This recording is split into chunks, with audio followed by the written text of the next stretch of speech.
홀로 거룩하신 하나님 아버지, 이 시간 우리가 아버지께 드리는 예배를 받아 주시옵소서.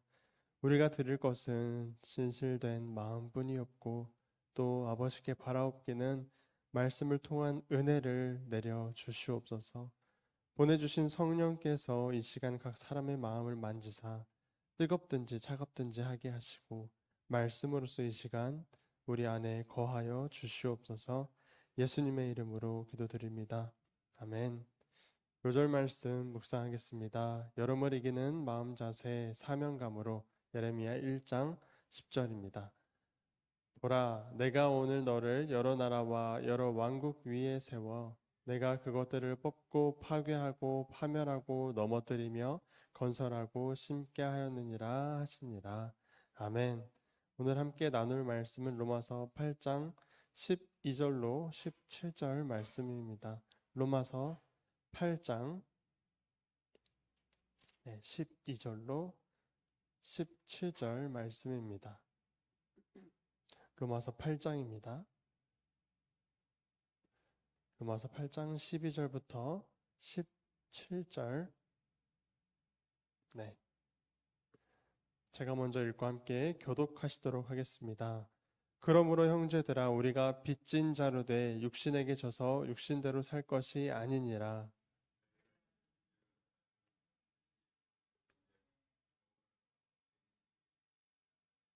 무릇 하나님의 영으로 인도함을 받는 사람은 곧 하나님의 아들이라.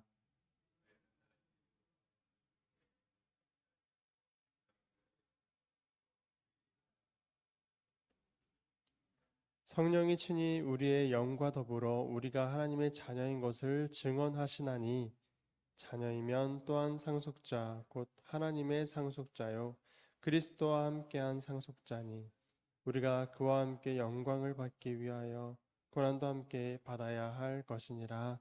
아멘. 아멘.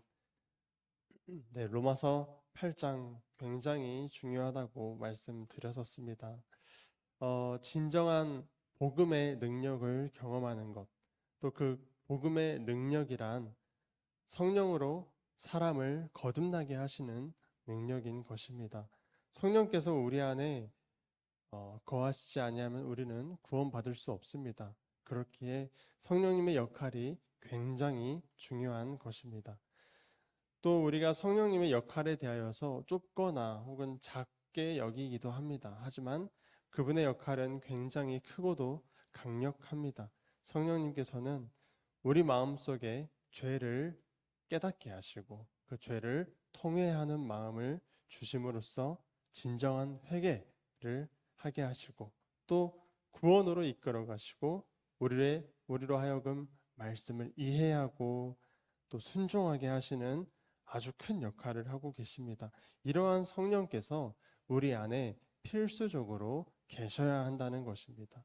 우리가 성령 받기를 간구하고 구하고 또 성령 충만을 사모해야 하는 이유가 바로 여기에 있는 것입니다. 어떤 다른 이유로서 우리의 세상적인 소망을 이루기 위하여서 예수님께서 십자가에 지시고 우리의 죄를 해결하시고 우리에게 성령을 보내주셔서 성령의 사람이 되게 하시는 것이 아닙니다. 우리의 세상적인 소망을 이루기 위해서 십자가를 지신 것이 아니라는 말이죠. 무엇 때문에 예수님께서는 성령을 기다리라, 성령이 너희와 함께 하실 것이다 말씀하셨을까요? 우리가 원하는 것, 또 사람들이 원하는 것은 굉장히 다른 것이었습니다. 돈이나 사회적 지위나 인생의 평탄함을 주님께 구하는데 주님께서는 자꾸 성령을 주시겠다 말씀하셨던 이유에 대하여서 오늘 말씀을 통하여서 성령께서 우리 안에 들어와 하시는 일을 생각해보고 깨닫게 되기를 소망합니다. 그리하여서 성령 충만하게 이 세상을 살아가시길 바라겠습니다. 먼저 오늘 본문 말씀 8장 12절입니다. 그러므로 형제들아, 우리가 빚진 자로 돼 육신에게 져서 육신대로 살 것이 아니니라. 우리는 복음에 빚진 사람들입니다. 하나님께서는 우리를 그 아들 예수의 피로 사셨고 또 죄의 노예에서 옮겨주셨고 그 아들의 피로 사셔서 자녀 삼아 주셨습니다. 이게 일단은 복음의 소식입니다. 이러한 말씀들은 그저 눈에 보이지 아니하고 그저 듣고 그런가 보다, 또 나에게 경험되지 아니하는 말씀들이 아닙니다. 실제적인 것들입니다. 실제로 우리가 보고 듣고 느끼게 될 말씀들이라는 것입니다. 성령께서 그 안에 거하시는 사람들은 하나님과 연결되게 됩니다. 예수님을 믿음으로써 성령님께서 내 안에 계심으로 하나님의 자녀가 되는 것입니다. 즉 예수님을 믿는다는 것과 성령께서 우리 안에 계신다는 것, 그러한 말씀들이 성경 곳곳에서 찾아볼 수 있는데 왜 우리 안에 거하셔야 하는가를 일단 아셔야겠습니다. 바로 하나님과의 관계 회복 때문입니다. 네. 예수님께서 십자가를 지신 것은 아버지와 죄인들의 관계를 회복하게 하시기 위하여서 예수님께서 십자가에 지셨습니다. 지금 우리는 하나님과의 관계가 어떠하십니까?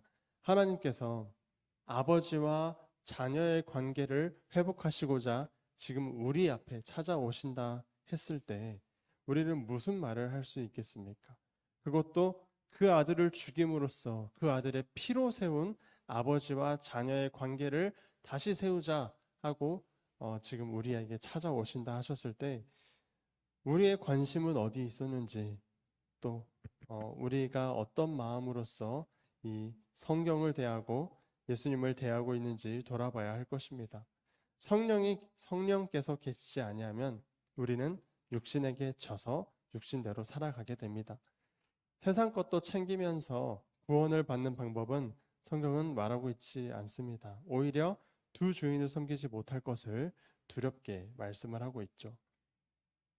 성령께서 우리 안에 계시지 않아서 매일 육신에게 지는 삶, 매일 유혹과 정욕에 패배하고 그저 무기력하게 사는 삶은 성령의 사람이 살아가는 방식이 아닐 것입니다.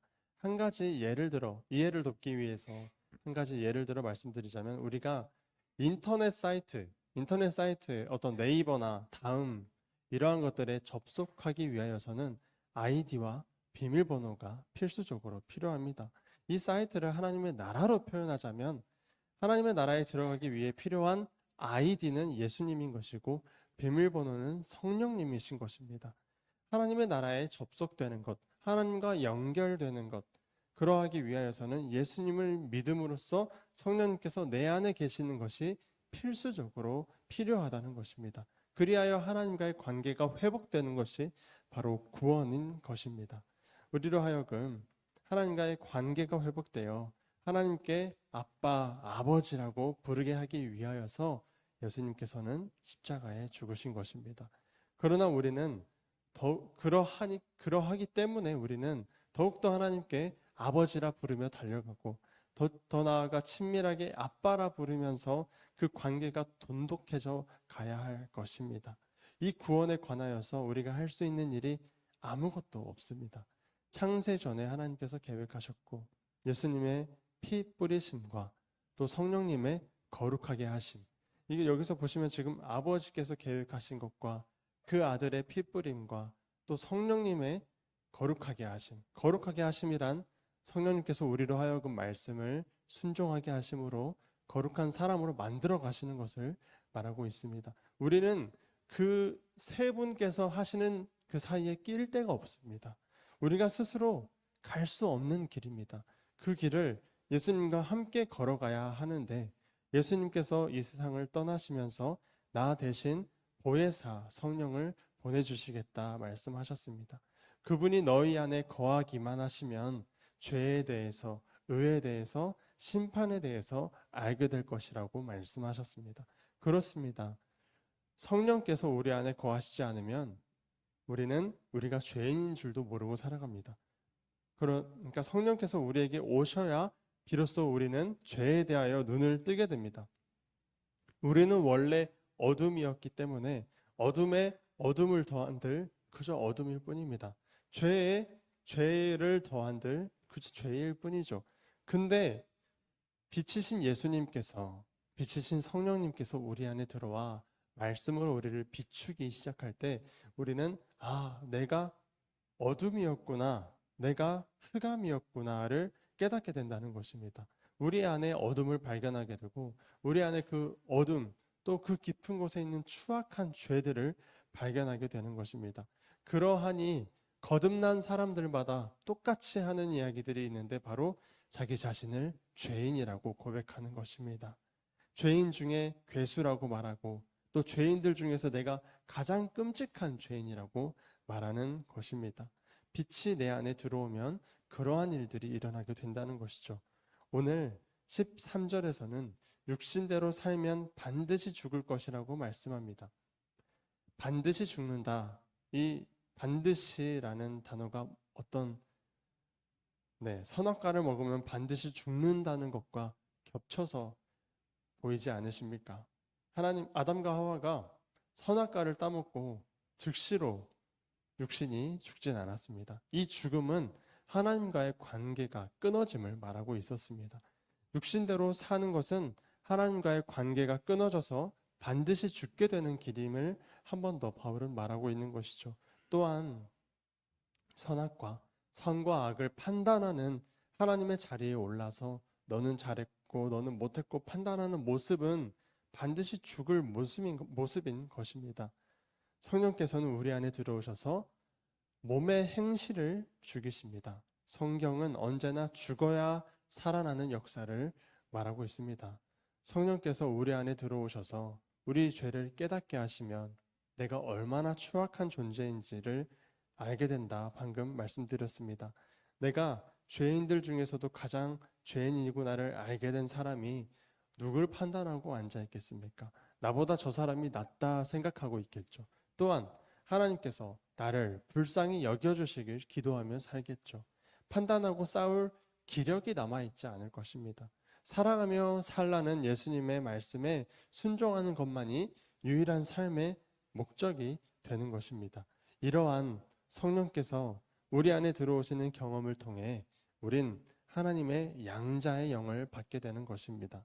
15절의 내용입니다. 너희는 다시 무서워하는 종의 영을 받지 아니하고 양자의 영을 받았으므로 우리가 아빠 아버지라고 부르짖느니라. 우리가 받은 영은 종의 영이 아니라 양자의 영이어야 할 것입니다.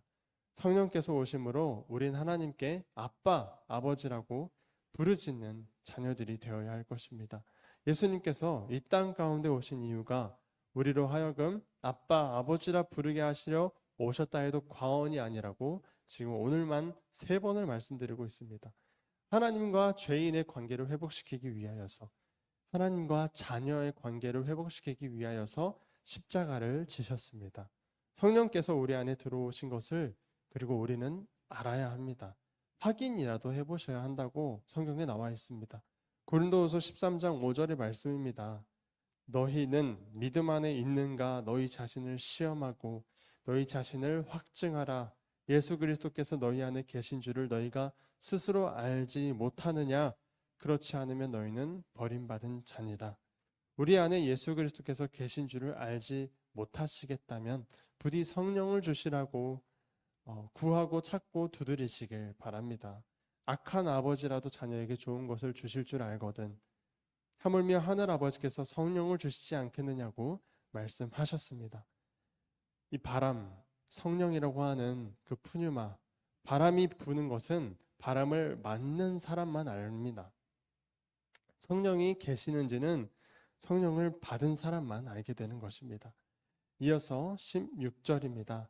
성령이 친히 우리의 영과 더불어 우리와 하나님의 자녀인 것을 증언하시나니, 성령께서 그분께서 친히 우리가 하나님의 자녀인 것을 우리 스스로도 깨닫게 하시고 하나님께도 증언하시고 그렇게 함께 동행하신다는 것이죠. 우리가 만약 성령께서 내 안에 들어오신 것을 느끼게 되고 깨닫게 된다면 마지막 17절의 말씀과 같은 삶을 살게 될 것입니다. 17절입니다. 자녀이면 또한 상속자 곧 하나님의 상속자요 그리스도와 함께한 상속자니 우리가 그와 함께 영광을 받기 위하여 고난도 함께 받아야 할 것이니라. 상속자의 뜻은 부모의 재산을 받을 자라는 뜻입니다. 우리가 성령이 우리 안에 오심으로써 양자의 영을 받아서 하나님의 자녀가 되었다면 하나님의 나라를 상속받을 상속자라는 뜻입니다. 장차 올 그 나라를 상속받을 사람으로서 그리스도와 함께 영광을 받을 사람으로서 십자가에 실제로 죽지도 않았으면서 예수님과 함께 영광을 받을 사람으로 만들어 주신다는데, 우리가 예수님을 믿고 성령이 내 안에 들어오시고 하나님의 자녀가 되는 권세를 받았다는 그 어마어마한 말씀들 가운데 진정 우리가 상속자라는 것이 믿어진다면 두려울 게 뭐가 있겠습니까? 순교자들처럼 목숨의 위협도 당하지 않는 이 세대에 태어나 지극히 작은 자 한 사람을 사랑하라는 그 말씀조차 순종하기 어려워해서야 되겠습니까? 우리는 사랑하지 못한다면 절대 이 세상에 소금과 빛이 되지 못할 것입니다. 세상의 영을 따라 사는 것이 아니라 성령을 따라 사는 삶. 예수님의 말씀이 영이요 생명이라 말씀하셨습니다. 그리고 그 영을 따라 그 말씀을 따라 순종하는 것이 어려울 것 같지만, 우리 굉장히 어렵다고 생각하지만 오히려 그 안에 거하는 것이 참된 기쁨과 자유와 평안이 있다고 말씀하셨습니다. 이 또한 말씀을 순종해 본 사람만이 자유가 있고 참된 기쁨이 있다는 것을 느끼게 되는 것이겠죠. 마지막입니다. 마지막으로 요한복음 14장 20절과 21절을 읽고 말씀을 마치도록 하겠습니다. 요한복음 14장 20절입니다. 그날에는 내가 아버지 안에, 너희가 내 안에, 내가 너희 안에 있는 것을 너희가 알리라. 나의 계명을 지키는 자라야 나를 사랑하는 자니, 나를 사랑하는 자는 내 아버지께 사랑을 받을 것이요 나도 그를 사랑하여 그에게 나를 나타내리라. 아멘. 네, 우리가 그 말씀, 그 영을 따르는 것은 분명히 성령께서 우리 안에 들어오시고 예수님께서 우리 안에 들어오신 것이고, 그것을 우리가 모를 수가 없다는 것입니다. 우리가 사랑함으로써 예수님께서 우리 안에 들어와 계셨다는 것을 말씀으로 그저 아는 것만 아니라 우리 삶을 통하여 체험되는 그런 깊은 신앙인들이 되어져 갔으면 좋겠습니다. 기도하겠습니다. 아버지, 우리로 아버지께 불쌍히 여김을 받고 또 사랑을 받는 자녀들 되게 하여 주시옵소서. 성령께서 우리 안에 거하셔서 우리가 하나님의 자녀인 것을 친히 증언하여 주시고 주님만이 우리의 구원이심을 우리 마음에 깊이 새겨 주시옵소서. 판단하는 자리에 서지 아니하고 사랑하는 자리에 서게 하시며 보이지 않는 곳에서 지극히 작은 자를 사랑하며 하늘의 보물을 쌓아두게 하여 주시옵소서. 아버지, 오늘을 살아가면서 하나님과 함께 살아가게 도와주시고 말씀이 우리 마음 가운데 심기도록 도와주시고 성령 하나님께서 그 말씀에 순종할 수 있는 귀한 시간들을 우리에게 허락하여 주시옵소서. 오늘만이 아니더라도 우리의 평생의 삶 가운데 우리가 사랑함으로써 하나님께 사랑을 받는 것과 예수 그리스도께서 우리에게 나타나시는 것을 경험하는 삶 살아갈 수 있도록 도와주시옵소서. 감사합니다. 주님, 예수님의 이름으로 기도드립니다. 아멘. 주기도문으로 예배를 마치도록 하겠습니다. 하늘에 계신 우리 아버지여, 이름이 거룩히 여김을 받으시오며 임하옵시며 뜻이 하늘에서 이룬 것 같이 땅에서도 이루어지이다. 오늘날 우리에게 일용할 양식을 주옵시고 우리가 우리에게 죄 지은 자를 사하여 준 것 같이 우리 죄를 사하여 주옵시고 우리를 시험에 들게 하지 마옵시고 다만 악에서 구하옵소서. 대개 나라와 권세와 영광이 아버지께 영원히 있사옵나이다. 아멘. 아멘.